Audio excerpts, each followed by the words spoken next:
Como ustedes saben, el Instituto Nacional de Evaluación Educativa se crea por la Ley de Educación.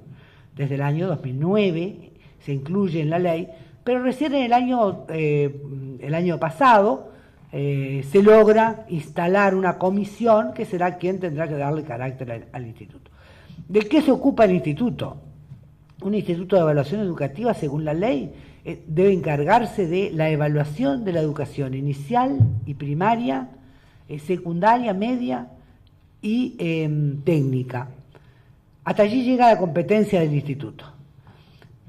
Indudablemente que cuando pensamos en qué hace un instituto de esa naturaleza, lo primero que es interesante saber es que es un instituto autónomo, público pero de derecho privado. Es como el LATU, es como el Plan Ceibal, es como tantas instituciones que existen que no están sometidas a la jerarquía de ninguna otra institución del Estado.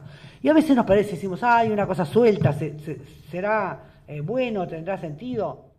Realmente, ¿qué decimos? Es imposible que una institución que tiene que ocuparse de la gestión diaria y cotidiana, de la implementación de distintas cuestiones, pueda ocuparse de disponer de recursos económicos, de recursos técnicos y de la lógica de los tiempos que lleva la instalación de una institución de evaluación. Una institución de evaluación vale en la medida en que tenga historia, que logre tener evaluaciones con continuidad, porque una evaluación suelta no nos dice nada, sola no nos dice nada. Siempre una evaluación tiene valor en la medida que se relaciona con un antecedente o con un proyecto, con una meta, con algún otro referente, con otro país. De manera que una institución de evaluación educativa tiene que tener continuidad, tiene que tener unicidad en los indicadores, tiene que tener recursos para hacer investigaciones rigurosas, serias, profesionales, confiables, creíbles, ¿verdad? Porque todos sabemos que estas instituciones, el único poder que tienen es el de la comunicación y es la capacidad justamente de fundamentar sus evaluaciones de tal modo que quienes tienen que tomar realmente resoluciones o que tienen que tomar decisiones puedan tomar en cuenta las evaluaciones de la institución. En ese sentido, entonces, como les digo, creo que es importante para el país haber creado y haber hecho este esfuerzo de crear un instituto de evaluación educativa y que realmente es una evaluación que es externa al sistema educativo, pero que además no evalúa las pequeñas cosas que sí evalúan los sistemas, sino que se debe ocupar de evaluar el sistema en relación con la sociedad, en relación con las expectativas y las demandas de los usuarios y en relación con los compromisos que asumen las propias instituciones de sus proyectos de trabajo. De manera que el instituto es una institución externa, como les decía, creada por la Ley de Educación, es una persona jurídica de derecho público no estatal, con autonomía de cualquier otra institución del Estado. Uno de los mandatos que tenemos es construir un estado de la situación del Uruguay, de la educación en el Uruguay, que es el primer mandato que tenemos, y justo vaya que nos coincide con la mitad del año próximo, o sea, en pleno año electoral. Por cierto que eso en el instituto nadie lo considera, porque realmente es un mandato legal que dice que a los 2 años de instalado un instituto tendrá que hacer un informe sobre la educación. Eso es también lo que permite esta independencia de otras instituciones y esta autonomía política que tiene una institución de investigación que está pensando justamente desde otro lugar, con continuidad, con permanencia, con otros tiempos de trayectos más largos, una temporalidad diferente de la que maneja la institución educativa. Pero como ustedes saben, pero lo traje de nuevo porque de pronto es bueno también difundir este instituto porque, como les decía, lo conocemos poco. La comisión directiva está integrada, como ustedes ven allí, por delegados de CODICEN, el doctor Andrés Peri y Marcelo Ubal, delegados de la universidad, la magíster Carmen Camaño, de la educación privada, católica y no católica, que es la magíster que ustedes tuvieron la oportunidad de conversar hoy, María Inés Vázquez, y yo que lo presido, nombrada por el Ministerio de Educación y Cultura. Nosotros hicimos mediante concurso abierto un llamado a director y en ese caso ganó ese concurso el magíster Pedro Ravela, que es un destacado investigador en evaluación educativa, no solo a nivel nacional, tenemos el privilegio de tenerlo en Uruguay, sino que cuenta con un gran reconocimiento a nivel internacional, tanto en América Latina, que en América sajona y que en Europa. Sus trabajos son realmente de referencia para lo que tiene que ver con la evaluación educativa. Y él realmente es quien se ocupa de la gestión académica, de la orientación de la investigación. Bueno, ¿cuáles son los cometidos? Como les decía, evaluar la calidad de la educación en Uruguay, pero se podrá decir, bueno, muy bien, ¿y cómo se evalúa? Se evaluará con estadísticas, se evaluará con ranking, se evaluará haciendo grandes tomos, ¿verdad?, de datos que después nadie los lee. Eso dijimos, no lo queremos. Queremos un instituto de evaluación educativa que sea útil. ¿Que sea útil para qué? Bueno, que evalúe información, que releve información importante, que sea realmente una información pertinente, que nos ocupe a todos, que ilustre y ayude a mejorar los debates en educación. Hoy sabemos que hay unos debates que están muy empobrecidos en educación, están más bien cruzados por líneas más político-partidarias que pedagógicas, y eso no nos hace bien a ninguno, porque la educación tiene que ser una política de Estado, y esa política de Estado tiene que tener como referente al joven, y al joven no hoy, al joven dentro de 30 años o 20 años, que es cuando le va a tocar desempeñarse en la sociedad en que vivimos. De manera que, con ese sentido, les decía, los cometidos que nos da la ley son muy amplios, entre otros, bueno, producir evaluaciones, pero también aportar información acerca de los aprendizajes de los educandos, proponer criterios y modalidades en los procesos evaluativos del Sistema Nacional de Educación, de los niveles primaria, inicial, primaria y media, asesorar y contribuir a la construcción de una cultura de la evaluación. Y en ese sentido, yo escuchaba recién a las compañeras de UTU cuando hablaban de las unidades que están trabajando en todo el país y que, bueno, estamos firmando un convenio con la UTU para contribuir con nuestros investigadores, que por ahora son pocos, tenemos un staff de nada más que 20 investigadores, pero que hoy estamos firmando un convenio con UTU, de manera que nuestros investigadores van a trabajar y van a capacitar y van a contribuir con este esfuerzo que está haciendo UTU también en aportar los mejores conocimientos que se tienen en lo que son las modalidades de evaluación. La otra pregunta entonces es que evaluar, y acá empieza un debate grande en el país, ¿verdad? Hay que definir, bueno, ¿qué es calidad? Y ustedes en el instituto lo saben muy bien. En educación es muy difícil.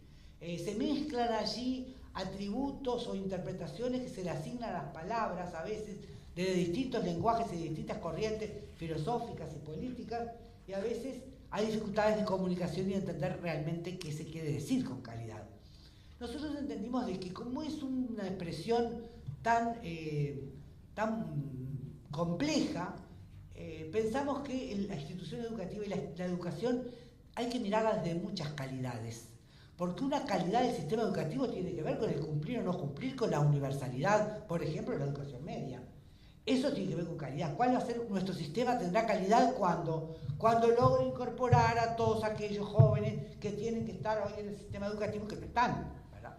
Podemos pensar calidad también desde lo que tiene que ver con la formación de los docentes. Podemos pensar calidad desde la perspectiva de tener instituciones que realmente tengan las condiciones físicas para poder desarrollar actividades pedagógicas diferentes, porque muchas veces el currículum de un sistema educativo está condicionado también por el espacio de que dispone. Bueno, ustedes saben, incluso aquí los militares, todos los convenios que hemos tenido que hacer muchas veces con los cuarteles desde el sistema educativo para aprovechar otros espacios de los que no se disponen. Este país tiene muy pocos, por ejemplo, muy poca infraestructura, también se está evaluando la infraestructura. ¿Es apropiada la infraestructura de la educación media para trabajar con jóvenes adolescentes?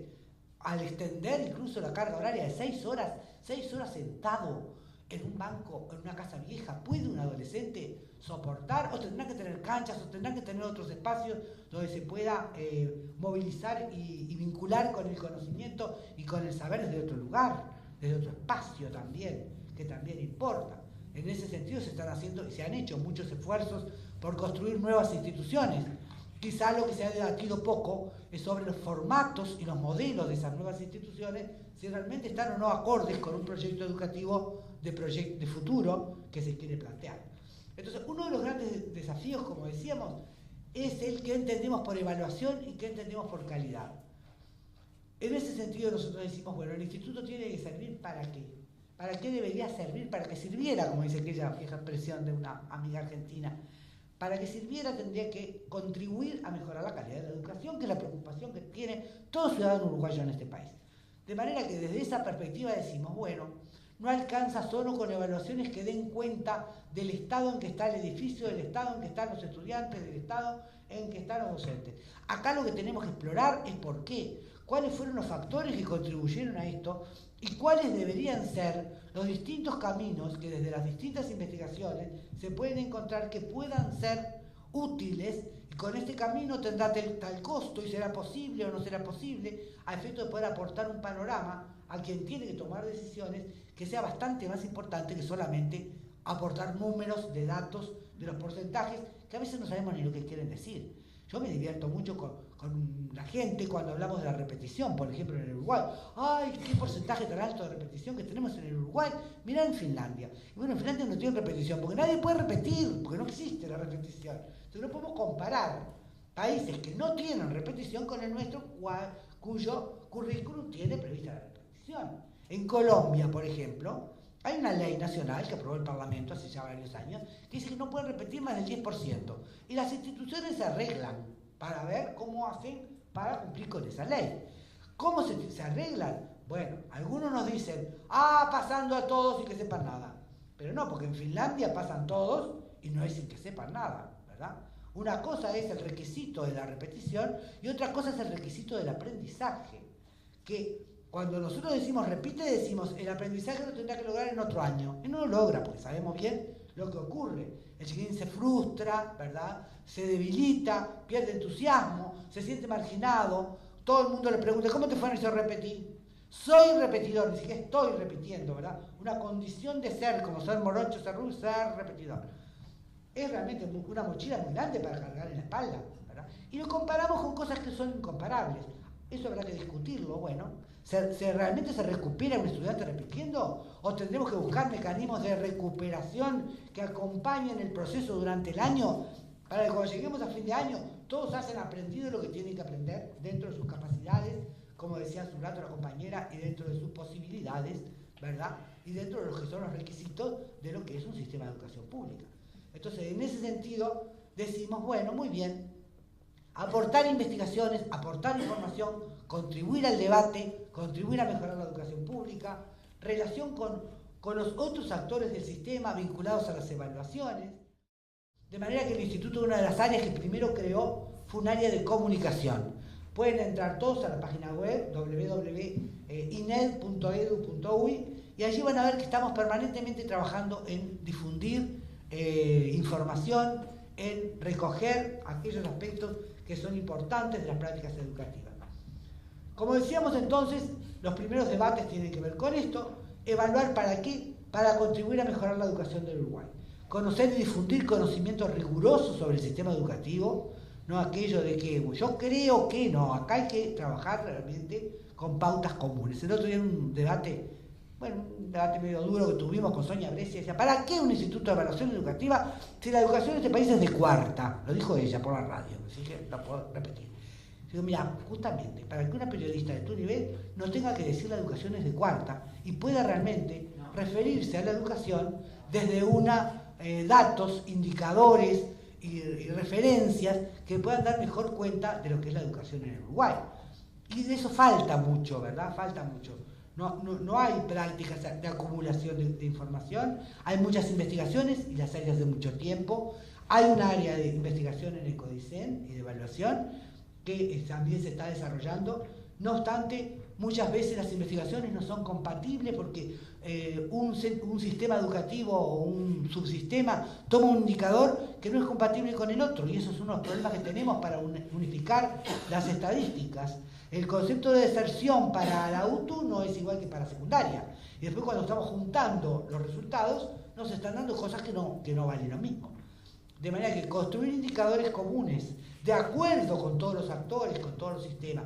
Nosotros tenemos un sistema muy desintegrado, tenemos una primaria por un lado, una secundaria por otro, una UNTU por otro, donde cada quien tiene sus formatos de evaluación, cada quien tiene sus referentes de cuáles son los mínimos de aprendizaje que requiere, que no están tampoco muy estandarizados ni muy conocidos, de manera que hay que trabajar en la construcción colectiva también, de bueno, ¿qué esperamos que tiene que aprender un estudiante en primero, segundo, tercero? Yo siempre digo que los que tienen mejor resuelto esto, no porque esté Laura acá, son los profesores de inglés. Ellos saben muy bien que al primer año tienen que aprender a hacer una carta, un sobre, una lectura, tal cosa.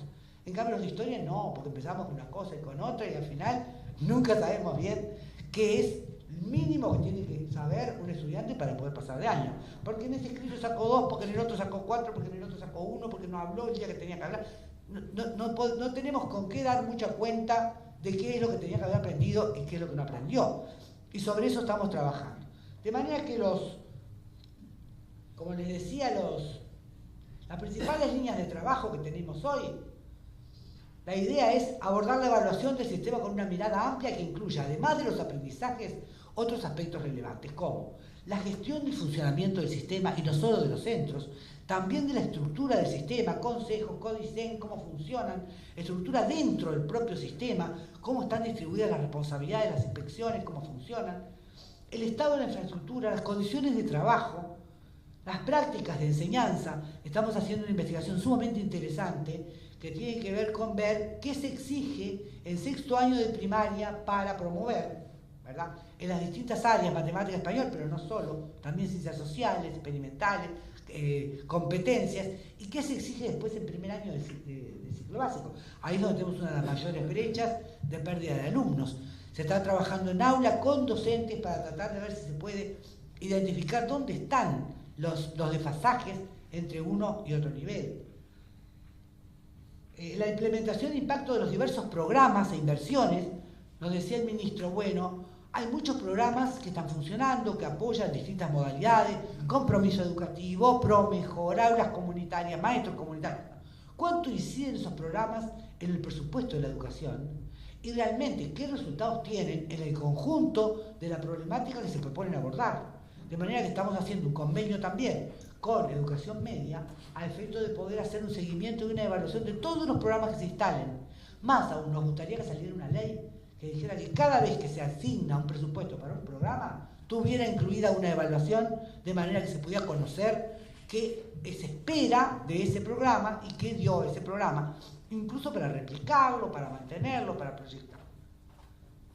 De manera que, como les decíamos, otro de los aspectos tiene que ver con realizar seguimiento periódico de los niveles de aprendizaje de los estudiantes al final de los ciclos de enseñanza.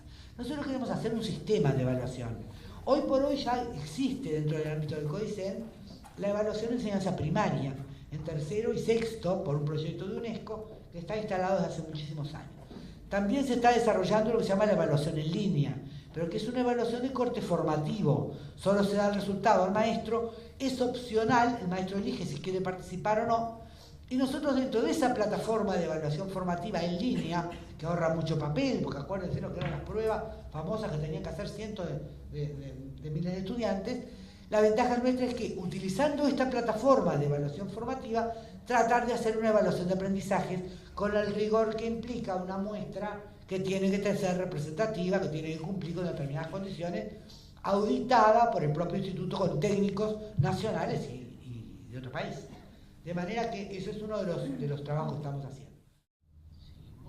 Espérate un poquito para atrás. En relación a la institución, nos proponemos construir una institución que sea reconocida por el rigor técnico, transparencia y el diálogo con los diversos actores sociales y educativos, que contribuya a articular debates informados y sistemáticos en torno a las políticas educativas. Como decían las compañeras de UNTU, no hay milagro en la educación, hay que involucrar a los actores, hay que trabajar desde quienes están en el aula. No hay reforma educativa que se pueda hacer verdadera si no está en el aula, si no está justamente en las prácticas de los actores. Y hay que ayudar a los actores, porque los profesores solos no pueden y no saben en algunas cosas, que hay que tratar de ir acercando todos estos cambios. Por otra parte, establecer relaciones de cooperación técnica con organismos autónomos a cargo de la conducción de la educación, con el fin de contribuir a la mejora de las evaluaciones y sistemas de información, así como contribuir a identificar asuntos sustanciales para la formulación e implementación de políticas. En general, cuando se piensa en estas instituciones de evaluación, se piensa mucho en lo que fueron su origen, ¿verdad? En Estados Unidos, los rankings, evaluación para los rankings, en Estados Unidos todavía hoy, se evalúan las instituciones y bueno, y se enumeran, y la que le fue peor se clausura, y al año siguiente ya no está, se abre otra. No es esa la intención, por cierto, de esta institución, no compartimos ese criterio de trabajo, y hoy ya el mundo entero se ha empezado a cambiar, en el sentido que decían las compañías de la UTU, en el sentido de que las instituciones cambian por acción y por trabajo, de construir un sentido en la comunidad, de construir un compromiso, de construir un saber para dónde vamos todos juntos en la institución, con la comunidad, con los padres, en unificar las demandas de la sociedad con las ofertas educativas de los sistemas educativos. Y eso hay que investigar mucho, eso hay que aprender, eso hay que conocer. De manera que, como decíamos, la intención de esta institución es esa, es producir conocimiento y trabajar desde este lugar. En cuanto a la metodología de trabajo, no queremos una institución grande tampoco, tenemos 20 investigadores y no queremos más. Estamos trabajando con una dinámica muy moderna y tiene que ver con que las investigaciones que nos hemos propuesto, algunas las hacemos desde el equipo de investigadores, pero claro, seguramente luego vamos a crear otras y no podemos crear equipos de investigadores para cada dimensión de evaluación que vayamos a hacer. De manera que utilizamos el sistema de los convenios.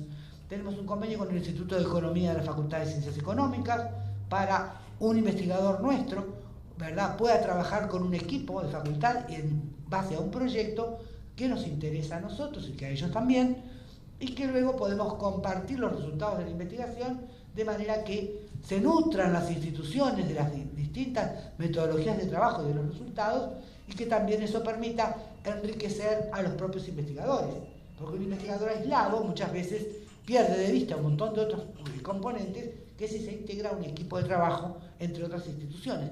Así estamos trabajando.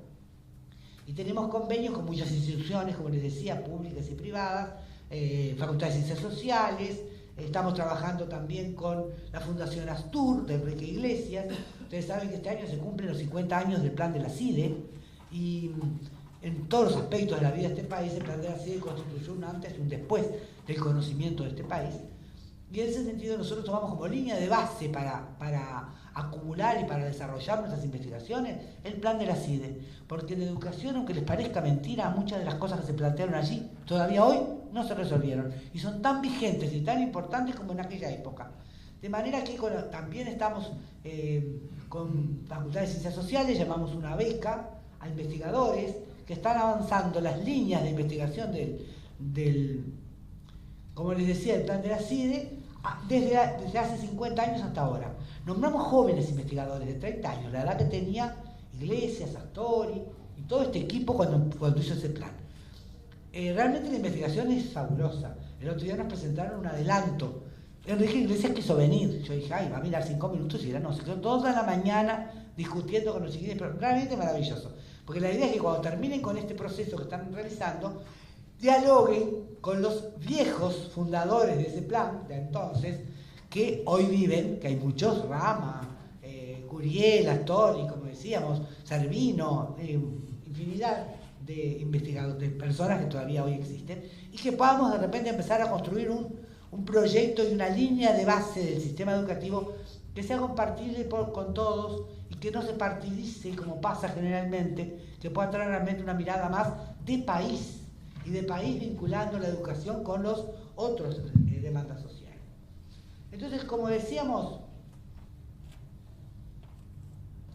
el gran desafío que tenemos ahora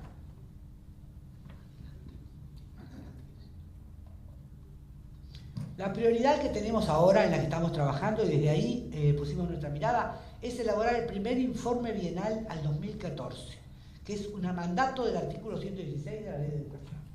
Nosotros nos proyectamos hacia el informe de la educación, tomando como base, como línea de base, el plan de la CIDE, y en ese sentido estamos desarrollando investigaciones que nos permitan poder recomponer este estado de situación de la educación del Uruguay con estos insumos que les planteamos.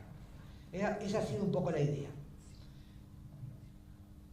El plan estratégico entonces nuestro, que fue aprobado y discutido realmente por investigadores distintos, investigadores, actores, docentes, etc. Tiene 9 líneas básicas. Uno es, el informe que les decíamos, investigación y estudios educativos, ellos están haciendo muchos, evaluación de aprendizajes, como decíamos. No importa. La evaluación de aprendizajes es la línea que les comentaba, tratando de aprovechar lo que ya existe y tratando de ponerle una auditoría a las investigaciones para efecto de asegurar de que realmente sean confiables, estén bien hechas, tengan una buena ficha técnica, estén hechas dentro de los requerimientos que tiene un sistema de investigación validado a nivel de las distintas investigaciones. Evaluación de implementación e impacto de programas e innovaciones, que tenemos un convenio con el Consejo de Secundaria y con la UTU. Estamos trabajando también con los inspectores de secundaria, que nos han pedido en ese trabajo por la construcción de una cultura de la evaluación, contribuir a que la inspección realmente refunde y revise las prácticas de evaluación y por dónde se están desarrollando. Luego la construcción de estadísticas e indicadores educativos, eso es trabajoso, como les decíamos, porque no hay una unificación y esto requiere también de una acción técnica y fundamentalmente también de una negociación entre los distintos actores, porque muchas veces hay que cambiar la forma de recolección de datos. El otro día el presidente de UTU nos decía, pensar que nosotros tenemos acá la trazabilidad de los animales, de manera que sabemos dónde está cada uno de nuestros animales y no tenemos el seguimiento de trayectoria de los estudiantes. Aunque les parezca mentira, el sistema educativo tan compartimentado que tenemos, un estudiante que ingresó al sistema educativo a los 3 años, ya después se pierde cuando va a primaria, se pierde cuando va a secundaria, se pierde cuando va a la UTU. Y a veces decimos deserción en secundaria. Pero no fue deserción, es que se fue a la UTU y siguió el trayecto de la UTU. Pero como no hay cruzamiento de información, eso no existe. Estamos también en ese trabajo del principio para construir un mapa del sistema educativo.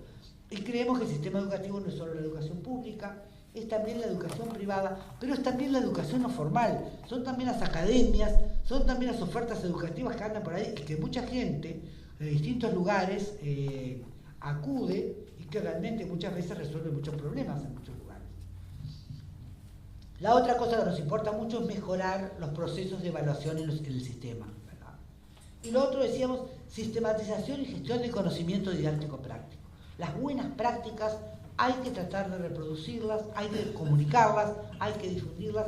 Lo más difícil que hay es implementar, instalar, rutinizar las innovaciones. Una innovación se hace y generalmente se pierde. El seguimiento de cuáles deben ser las condiciones para que la innovación se instale es también una de las competencias que va a desarrollar el instituto. La otra cosa importante es la comunicación y la articulación de todo este sistema del que hablamos. Y la otra cosa importante es la formación de recursos humanos en evaluación educativa. Ahí estamos trabajando con formación docente, a ver si se puede lograr hacer algunos acuerdos. En principio, estamos tratando de formar los recursos humanos nuestros. Hay muy poca gente especializada en esta línea de investigación. Y en el Uruguay hay muy poca gente y muy pocos espacios para capacitarse.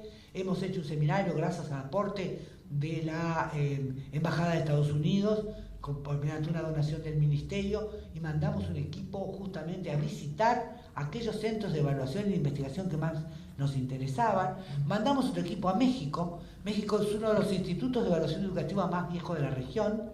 Nos apoyaron mucho en el arranque, contratamos una consultoría con un exdirector del Instituto de Evaluación de México y nos ayudó a repensar un instituto que es lo que queremos formar, que sea un instituto de nueva generación. No queremos formar institutos de evaluación como lo eran hace 20 años, porque hoy ya se dieron cuenta que muchas de sus prácticas quedaban guardadas en un cajón. Queremos un instituto de nueva generación, donde realmente sea un instituto dinámico, que dialoga con la comunidad, que recoge demandas de la sociedad, que articula las demandas y las ofertas y que aporta información confiable para enriquecer los debates y también para enriquecer a quienes tienen que tomar decisiones. Entonces, en eso estamos. Estamos como aquella vieja relato que decía, le preguntaban a uno, ¿y usted qué está haciendo? Y golpeaba y decía, yo estoy dándole forma a esta piedra, ¿se acuerdan? cansados, otro enojado, protestaba. Yo estoy dándole forma a esta piedra. El tercero estaba sonriente, feliz. Y dice, ¿usted qué está haciendo? Yo estoy construyendo una catedral. Bueno, nosotros estamos igual. Estaba golpeando la piedra, pero estaba construyendo la catedral. Entonces nosotros en el instituto estamos golpeando, rompiendo la piedra, pero en realidad estamos contribuyendo a construir un sistema educativo que pueda tener más racionalidad, más sentido y que pueda mejorar la calidad de la educación. Muchas gracias.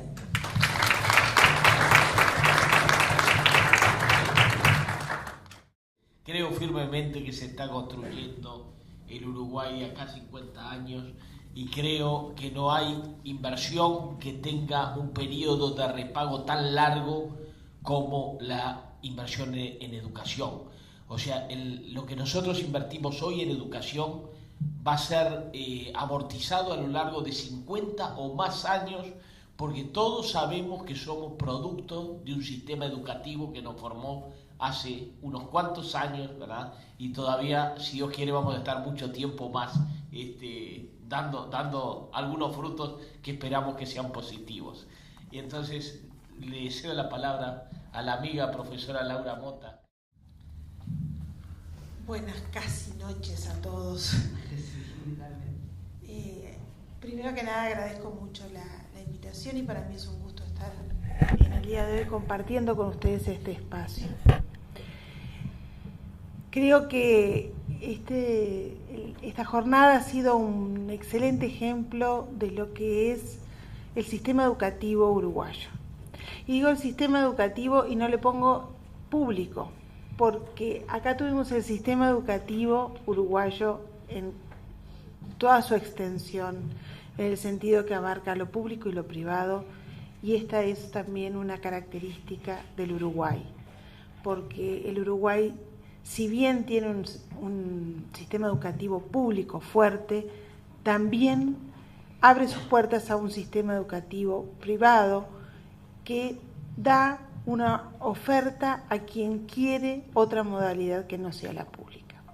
Sin embargo, yo me voy a referir básicamente al sistema educativo público porque creo que por su extensión y por su impacto en el país es donde nosotros estamos poniendo la mira y donde queremos lograr una mejora en ese sentido. Yo voy a empezar simplemente recordando algún ejemplo que Bernardo Kilsberg, filósofo y quien ha tenido una preocupación particular por las situaciones de pobreza y las situaciones en nuestra América Latina, ha señalado respecto a la educación en cuanto a qué es la calidad en educación. Y para eso refería a mirar quiénes son los que en el momento de la mayor crisis que se vivió en este principio de siglo, especialmente en Estados Unidos, estaban al frente de las corporaciones, las aseguradoras, etc. Eran aquellas personas que, rastreando en su educación, provenían de las mejores instituciones, universidades que uno puede o que tiene como referencia.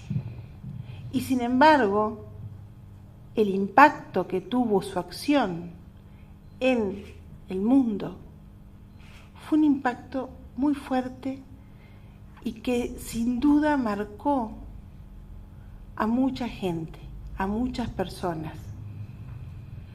Entonces, ¿qué es la buena educación? ¿Qué es la educación de calidad si también no contempla estos aspectos éticos que hacen luego a la profesión? Y esto me parece que es importantísimo tenerlo en cuenta, porque muchas veces solamente miramos los resultados a través de lo que el INED no quiere dedicarse, que es a los números, a las estadísticas. También.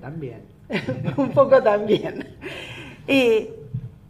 Pero hay en el sistema educativo, tiene que haber una mirada mucho más abarcativa, que abarque a la formación y a cómo estamos formando a las personas. Y Y hoy, durante la jornada, y yo voy a ir haciendo simplemente un raconto de lo que fue transcurriendo, se decía, el país lo hacemos entre todos. Y esto es muy cierto, el país lo hacemos entre todos y sin duda la educación tiene un papel muy importante en este quehacer del país. Pero tenemos que tener claro qué país queremos, qué tipo de educación queremos, qué ciudadanos queremos crear y formar, para que después no nos sorprenda cuando esos ciudadanos son activos y participan y crean la sociedad. Entonces, este concepto de crear una cultura de cambio, una cultura de innovación, tiene que ir de la mano con una cultura que esté basada no en valores universales transmitidos a través de cursos, no, sino sólidamente establecidos cuáles son aquellos elementos formativos, constitutivos y defensores de un país de democracia republicana.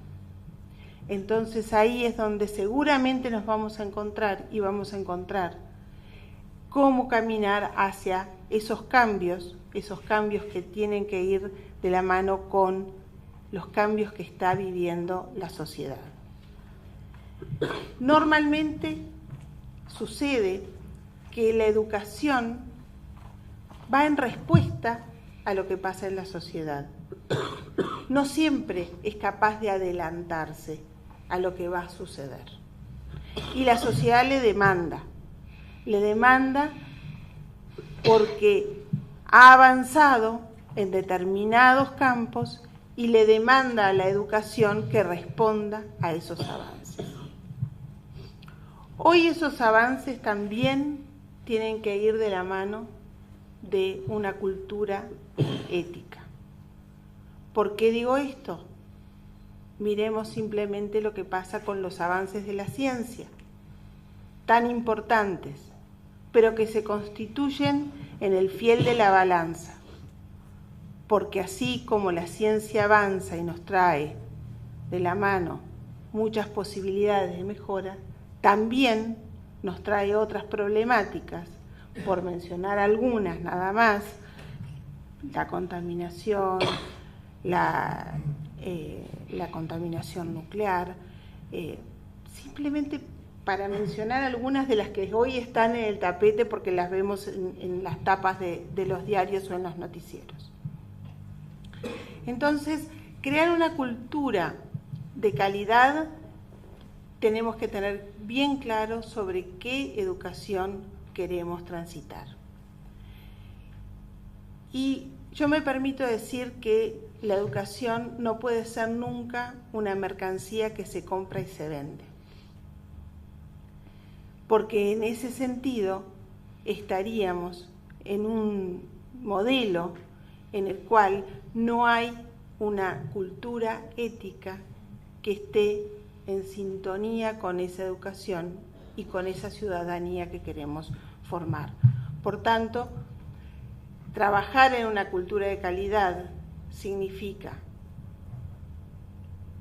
trabajar en un proceso de calidad, porque no se crea de un día para el otro, sino que es un largo proceso en donde los diferentes actores que están trabajando en esa educación, en ese sistema educativo, son parte. Acá se dijeron algunas cuestiones que a mí me parece que son bien importantes a la hora de pensar cuáles son las bases de la creación de esa cultura de calidad. Y entonces en la búsqueda de calidad se mencionó el sentido de pertenencia a la institución. Si no existe ese sentido de pertenencia, difícilmente se pueda creer que es posible iniciar un proceso de cambio o un proceso de calidad. La identificación de las personas con las metas. También se habló de esto Y creo que es muy importante saber cuáles son las metas y acordar esas metas, llegar a consensos en cuanto a cuáles son las metas que se propone la educación. El compromiso institucional también se mencionó. Y sin duda que si no existe un compromiso con la educación y si no me importa lo que pase allí dentro, no me importa qué pasa con los estudiantes o no me importa qué pasa con los docentes, difícilmente puedo comenzar ningún proceso de calidad. Y se mencionó también la construcción de sentido. Y en esto quiero hacer hincapié porque me parece que la educación hoy en día necesita de esa nueva construcción de sentido en una sociedad que viene cambiando y va a seguir cambiando. Y entonces volver a encontrar ese sentido a la educación en esta sociedad seguramente nos va a permitir avanzar en lo que hace a la calidad. Para todo esto se mencionaron algunas herramientas exógenas, como las pruebas estandarizadas, como los observatorios, como los asesores externos. Creo que estas son todas herramientas que pueden ayudarnos a ver en qué lugar, cómo estamos, cómo está la educación, pero en ningún momento pueden dar cuenta de una calidad que se construye desde adentro. Y en eso me parece que es muy significativo las experiencias que se presentaron desde las comunidades, porque es una construcción desde adentro, una construcción que se hace desde las propias instituciones, desde los propios actores. Muchas gracias.